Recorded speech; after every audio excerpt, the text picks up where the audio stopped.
by Bulldog Drummond ahead of Arsenal's game, which kicks off shortly. We now have the first league table to emerge out of the ICC tournament thus far, and it reminds us of the special arrangements being made in this competition. Indeed, it makes rather interesting, if occasionally bemusing, reading, for what it brings home is the fact that different teams have been persuaded to run on totally different schedules, in order to make the whole thing last for as long as possible.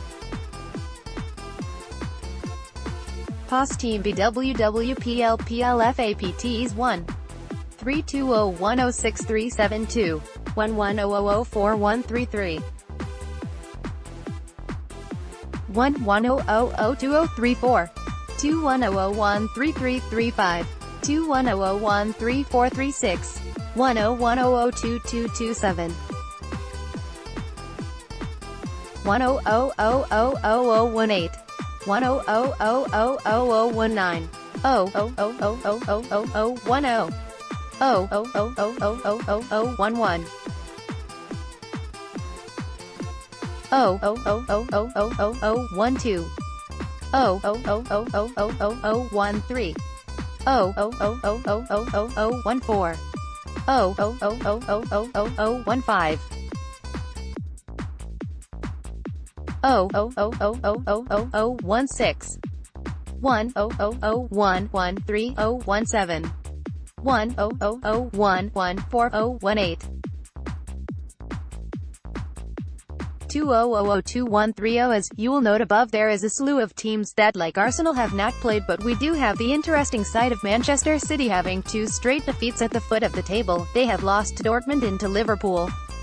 In the Tottenham v Roma game, one can see that Roma made at least 8 substitutes, so it looks like there is pretty much a free-for-all on that level. That was a very strange game, with Roma scoring first and having almost twice as many shots as Tottenham, more possession, more passes, and a higher pass accuracy, and yet they lost 4-1. It is also interesting that Tottenham committed over 6 times as many fouls as Roma, 19 by Tottenham to 3 by Roma.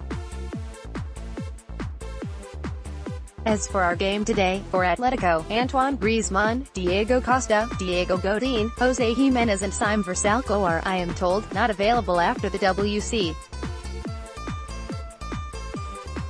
For Arsenal, on the other hand, only Lucas Torreira and Danny Welbeck are still skiving off from proper footballing duties. I don't have details of when Danny comes back, but I have been told that Torreira will be joining the club at the start of August and will obviously be undergoing intensive language training and jet lag adjustment. Mesut Özil has been receiving warm praise and support all round for his stand against racist comments from a few idiots in Germany, and it is good to see that many have been pointing out just what sterling service Mesut has given his country in recent years.